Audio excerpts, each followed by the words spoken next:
Good evening, Xavier, basketball fans.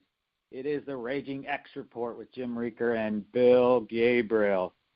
Musketeers, tough week for the Musketeers. They now stand at 11-12 overall, 3-7 in the Big East, sitting on a 5-game losing streak. And we got about a month to go to get this turned around, but I'll bring in our key analyst, Bill Gabriel. We'll talk about the ugly last week and how can we get this turned around. How are we doing tonight, Bill? I'm doing great, Jim. How are you? Better than the Muskies? Yes, definitely. All right. Well, let's kind of pull the games apart a little bit. Let's start with a game on Thursday night. Georgetown, a game at Georgetown. Ended up Georgetown 80, Xavier 73, but really was probably closer than the final score. What was your take on that game? How did you feel when it was finished? My take on that game is, man, when it's crunch time, you got to execute a little better than what Xavier was able to do. They had, over the whole course of the game, they had 14 turnovers, but 7 of those were in the second half, and 3 of those 7 in the second half were inside the last 3 minutes. That's a bad time to have 3 turnovers when you're in a ball game. You take a look at that Georgetown game, and they had a nice lead, but Georgetown was 0 for 8 from 3, and so you knew that they were probably going to hit a few, which they did the second half. I think they only missed 1 the second half. So, that beside the point. Xavier's in the game. It's 5:13 to play. It's 66-64, and then they proceed to have missed shot. Oh, they had 2 offensive rebound putbacks in there, though, so 2 of the missed shots got put back in, which helped. Turnover, missed shot, turnover, missed shot, and then Najee hit the straightaway three-pointer as time was expiring to put them back within, 7.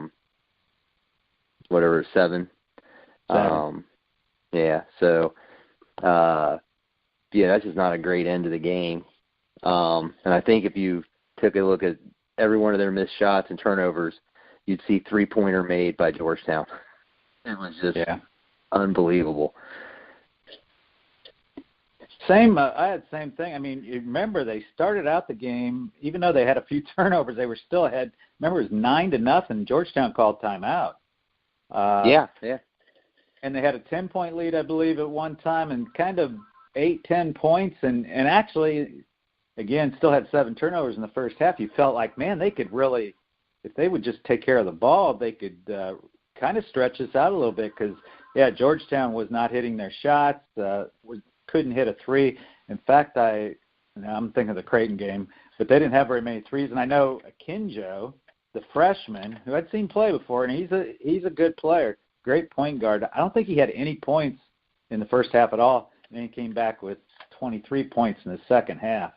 But, my take's the same. In fact, I put down at 2:48 is when Hankins got a rebound, put it back in, made the score 73-70, one possession game, and they turned it over the next 3 times they had the ball.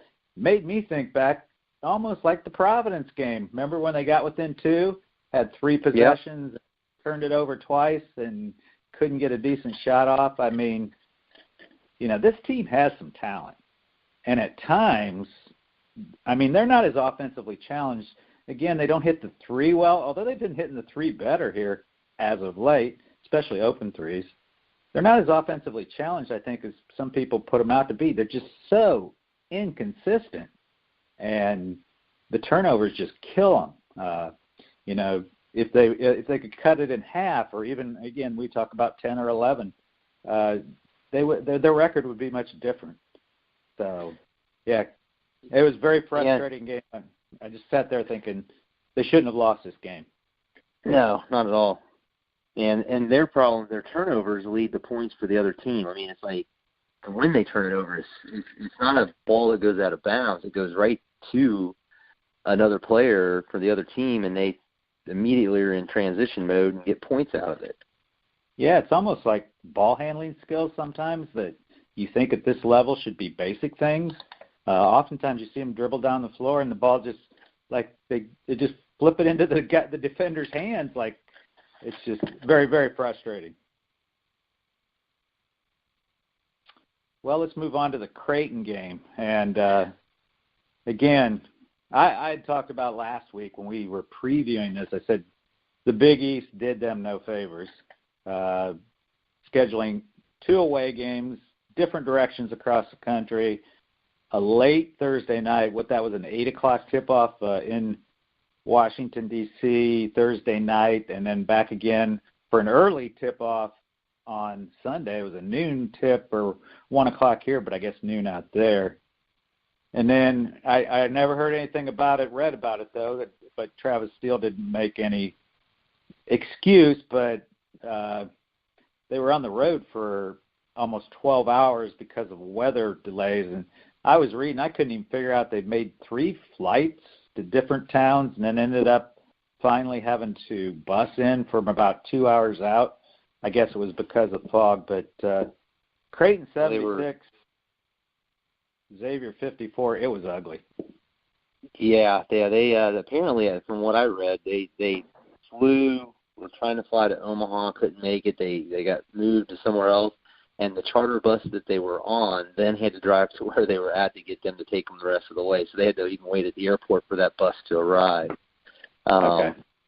Yeah. So it was a pretty long traveling experience for the Muskies the Saturday before the game on Sunday. And then, yeah, boy, they got there and just the first half was ugly. Just could not, just looked like they had no energy, effort. Came out second half, had a nice spurt there to start the half, but then the same issues came screaming back out, the turnovers and the kind of the one-on-one offense that dooms them sometimes, and that's what gets them in their funks, I think, offensively, is they kind of abandon the team concept and start doing one-on-one stuff, and it just, it's hard to score that way. Yeah, and the defense at times, I remember in that first half there were 3 or 4 times where they just got like uncontested layups or dunks where there was nobody there. They had obviously there, and I've heard Coach Steele talk about no communication on switching or, who was responsible for who at that point. Had that one nice run, a 9-0 run, and kind of hung with them there for a little bit, kept it around the 8 to 12 point. And you thought, wow, if they put another run together, they get back into this. But I think, again, just wasn't going to be. Here's another thing I was impressed with. Coach McDermott, who plays his style, we know he likes to get it up and down and throw a lot of three-pointers at you. He recruits that kind of player. But he just really, I think, caught the Musketeers and Coach Steele off guard by completely changing his game plan and going inside and hurting them inside. And I think it really caught the Musketeers and the coaching staff off guard. They only had one made three-pointer in the first half, and they didn't take a whole lot. Martin Krempel really, really hurt him. I think he ended up with 20-some points for the game, maybe a career high for him. So I have to give Coach McDermott credit for doing that. And I'm sure the Musketeers, having played them and watched a lot of tape, had worked a lot and prepared on defending that three-point shot. Well, that, and I think, did they play? I'm trying to remember. I watched a little bit and kind of, it was so nice and warm outside. No, I went outside. But they were playing a lot of zone, if I'm not mistaken. And I thought I read or saw something where that they were primarily like a man-to-man team, and they weren't prepared for as much zone as they played. And there was a graphic I saw. They showed different times where a Xavier player had the ball dribbling, and there were 5 Creighton players within 10 feet of them. Right.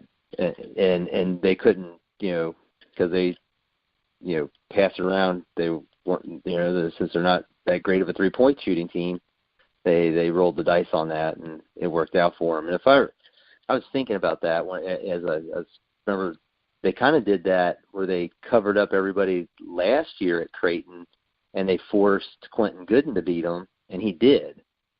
Mm-hmm. If I remember that right, he killed them. Yeah, actually. So they always do something defensively to take you out of your game too. Yeah. Yeah, well, and you mentioned Quentin. I guess if there is a positive, he seems to be playing a little bit better.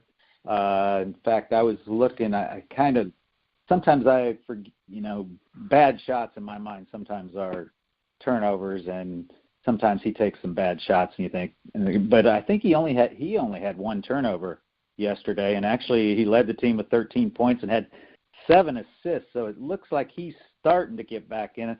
I guess the other thing was he had that very first turnover, if you remember.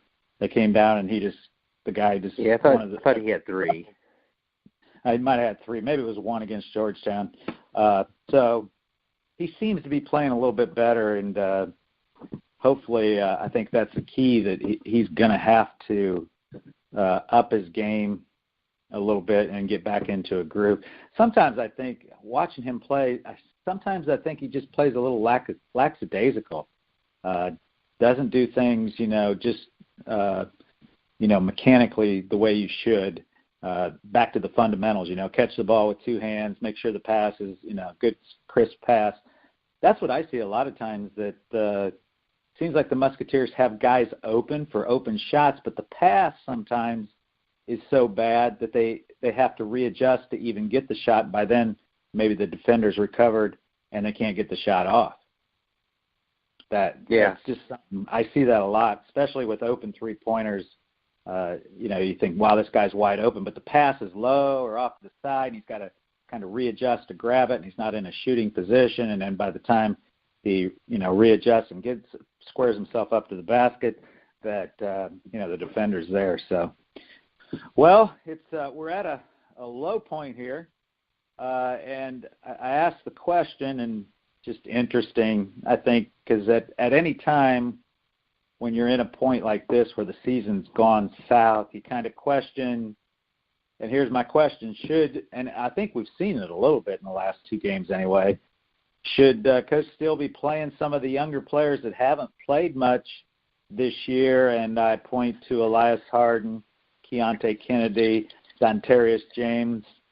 Should he be trying to give them more minutes, thinking about the future? I mean, 2, if not 3 of our main 7 are grad transfers that are not going to be around to help us next year. What are your thoughts? Do you play for the future? Well, I think it's like any team sports scenario. Yeah, they probably should play. If they're earning the minutes in practice, they probably should get some more minutes in the games. That way they get a chance to earn more of your trust. But if they're not performing in practice, there could be a laundry list of things that maybe certain guys don't do well in practice that they haven't gotten any better at. They're going to do the same things in the game. If they don't block out well in practice, they're not going to block out in the game.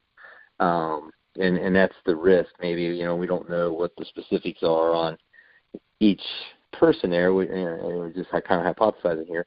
But if they're in there in practice and they're getting those kind of fundamental things done, then I'd say, yeah, play them a few minutes.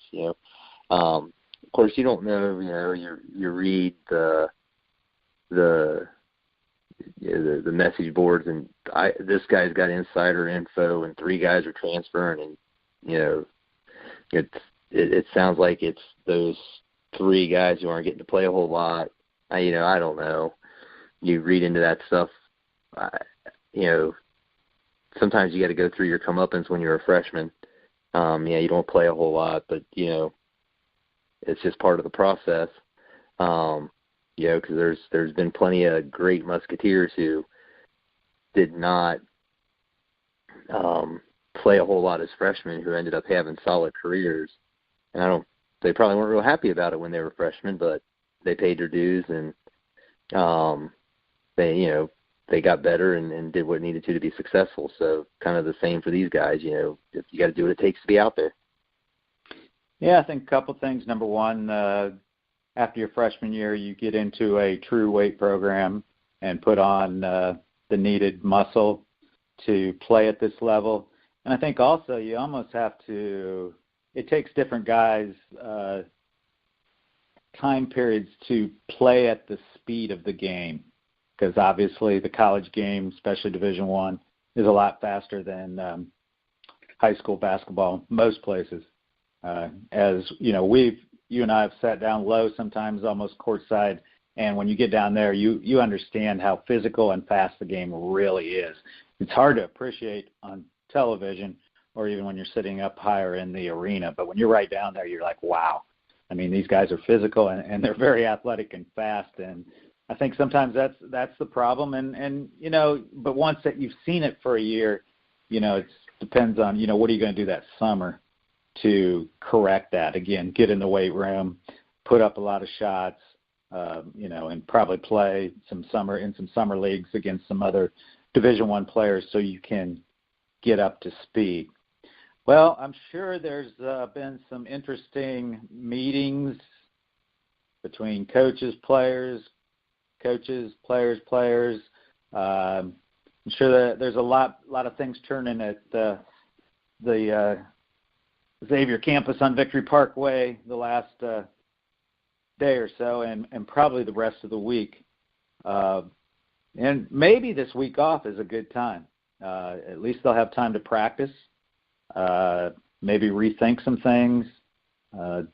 It'll be interesting. But, look where they are. In order to keep that record going, and the record, it's amazing.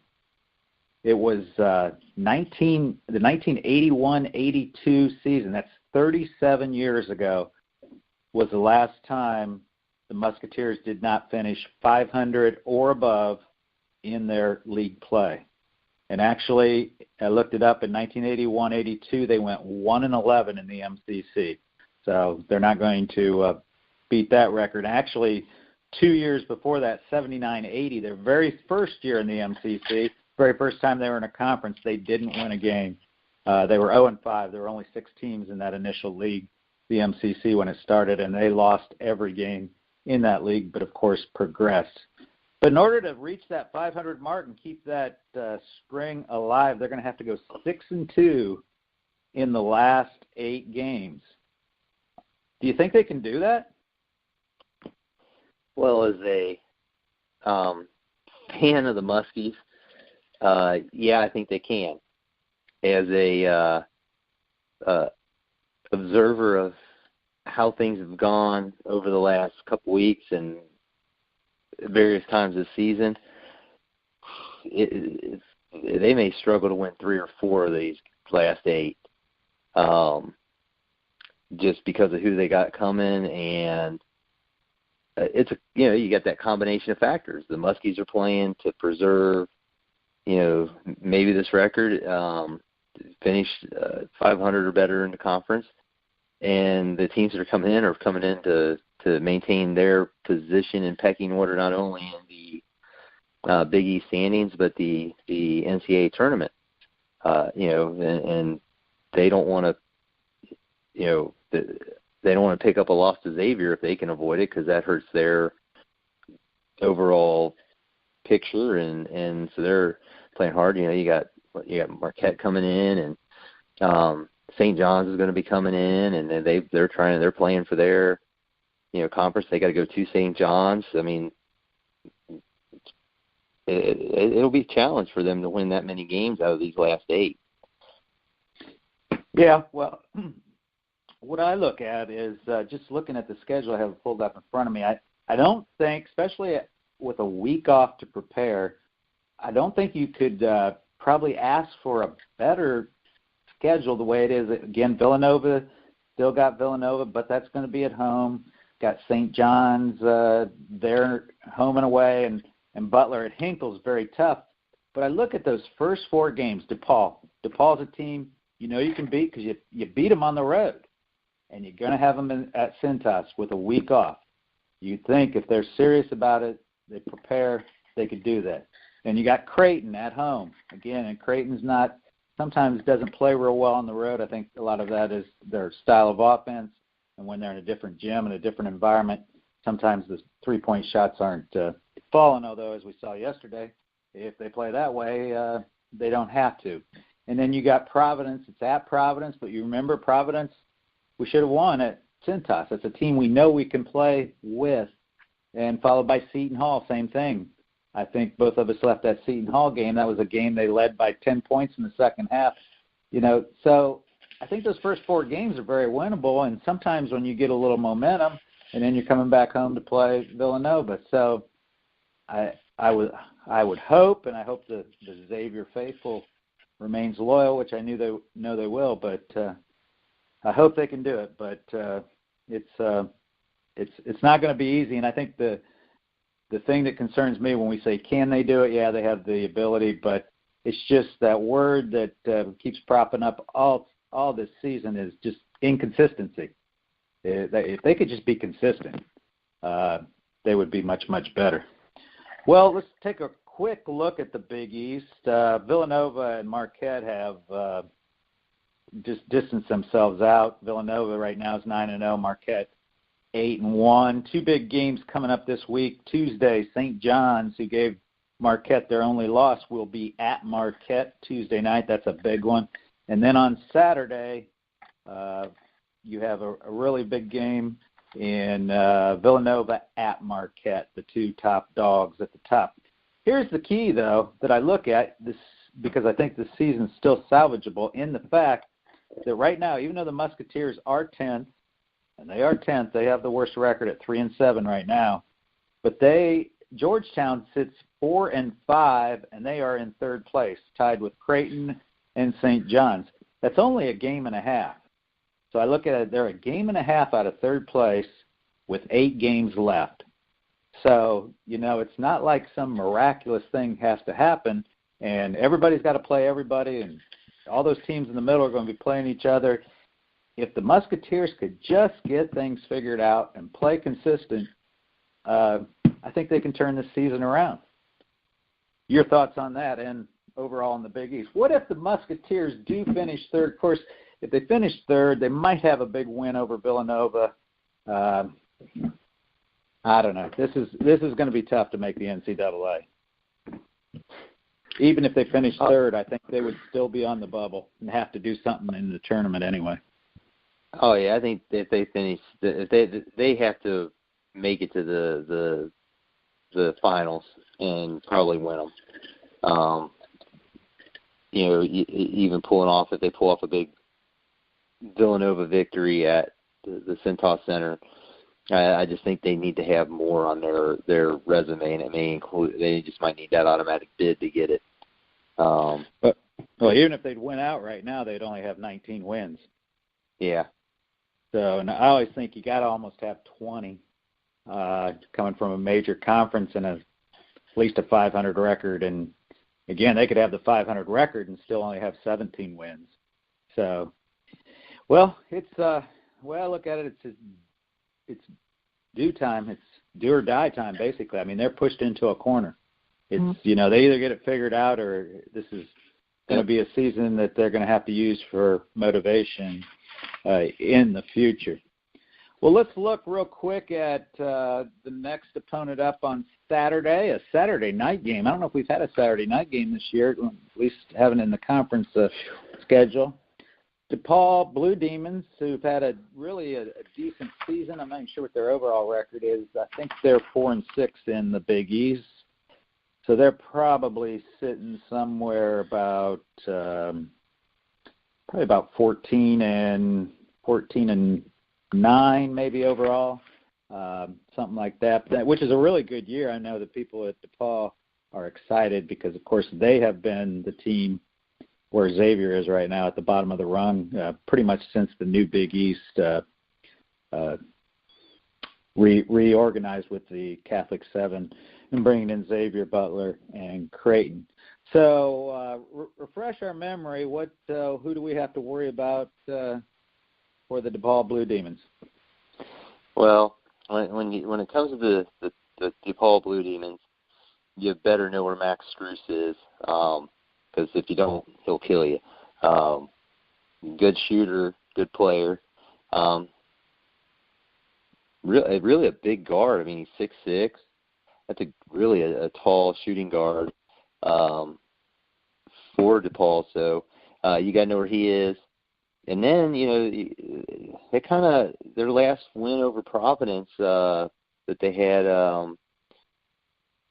67-53 over Providence. They had 4 players in double figures. They had a forward, Paul Reed. He got his 5th double-double. So, that's a guy that Xavier is definitely going to have to handle. And then they had 3 other forwards, and all 3 of those forwards come in at 6'9", so they're not a short team. They don't have a super tall player.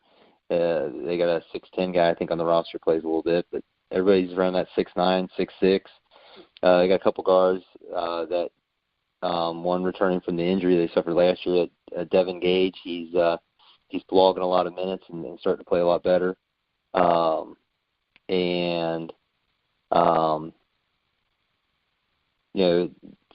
But really, you got to. I think Reed and Struess are their 2 big go-to guys, and everybody else kind of feeds off of them. But yeah, they're having a nice year. We've got to be awful excited if you follow the Blue Demons this year. Yeah, and you talk about Max Struess. I have written down here, and refresh my memory, I believe it was probably Najee, but up there they held him to 10 points that day. And you talk about Paul Reed. I think Paul Reed, and I saw him play a couple other games. I've kind of watched him here and there, flipping through the channels through the last few weeks, and I've noticed him as a very good player. I didn't remember him much. In fact, I think he got in foul trouble against Xavier up there and was on the bench a lot. But I was really, when I looked up his stats, what really kind of stood out to me is he's averaging double figures himself. And like you say, there's 4 or 5 of them that are. But the thing that really caught my attention was he's averaging over 8 rebounds a game. So he's obviously been a major contributor to the Blue Demons this year. And then I'm gonna butcher this up, Alujabi. I don't remember him in the first game, and he's averaging 13 points a game and 5 rebounds. So, and here's the other. I guess I remember this, but it's been so long ago. And what if this was a season stat I was going to give you and not just a game? But did you remember Ryan Wellich had 17 points against the Blue Demons in that first game? And he's the one shot the ball well. Yeah. And he's one too. Sometimes I think that he has to catch the ball in his shooting pocket because he's not the quickest individual in the world. And again, I think better passes sometimes to him. He has spotted up and he is open, but because the pass is a little errant, he has to readjust and gives up that split second where he may be able to get a clean shot off, and sometimes he doesn't. So I think he's a key. And again, I'm not sure. I think he's nowhere near as average he was out at San Jose State. Again, we thought he might take off with this team having other offensive weapons because we felt like he probably was the focus of most defenses when he was at San Jose State. But and he only was at yesterday. He only played like 4 or 5 minutes. Yeah. So, and I guess the take on him, some people say, is sometimes he doesn't play great defense. Although I know in the last few games that we've been there, there's times it always looks like he's given effort. And again, he is what he is physically. But at times he doesn't play bad defense. He seems to try to be in the right place, and he's just again, he doesn't have the body sometimes. Some of the guys he has to go up against underneath the basket. Yeah, they usually help him out. They play a little zone when he's in there. Yeah. It usually makes him much more effective. All right. Well, we're going to remain faithful, hold the line, and hope the Musketeers turn it around. Again, got a week off here. All right, you ready for some trivia? You'll like this, I think. All right. Let's talk about really good. You mentioned some Xavier players that maybe weren't great as freshmen, turned out to be stars. But I started looking at NBA players out of Xavier. 2 questions for you. Number 1, do you know who was the first round NBA pick to come out of Xavier? The first round pick. Who? He was picked number 11 in 1990. What does it say? It was probably, was it Grant? Grant was picked number 8 in 1994. It wasn't Grant. Okay, so this guy, I'll give you another hint, he was definitely drafted for his rebounding ability. Is it Tyrone Hill? Tyrone Hill. 1990 was first drafted by the Golden State Warriors. Number 11. Next question. Do you know the highest pick ever of a Xavier graduate? The highest pick ever. I don't know the number, but wasn't it West? You would think that. That would be a good guess. But David West, no. David West was picked number 18 in the first round, along with, and he ties with James Posey in 1999. James Posey was picked number 18 by the Denver Nuggets. The highest pick ever in 1994. Brian Grant. Yep. By the Sacramento Kings. And of all the guys we've mentioned, there's only one more that was a first-round pick. I'll give you this. 2010, you remember who that was? Number 27 in the first round, picked by the New Jersey Nets. 2010. Only played 1 year with Xavier. Was that Crawford? Jordan Crawford. Yep. So those are the 1, 2, 3, 4. The Xavier's had 5 first-round picks in the NBA history. But if you go through, they've had a lot of picks. Actually, going back, I found a list of all the picks going back all the way back. There were a few guys picked in the 40s and 50s from Xavier. Well, we'd like to thank the Grueling Truth Network and Mike Goodpasture for putting us out there, and thank all the fans who listen to us. Hopefully we'll be back with some good news next week. We'll be talking about the DePaul game and hopefully talking about all the great things that happen and how the Musketeers are going to turn it around. Any final thoughts before we part ways tonight, Bill? Hoping for a big turnaround from the Muskies this weekend. All right. We'll end it as we always do. Go Muskies. Go Muskies.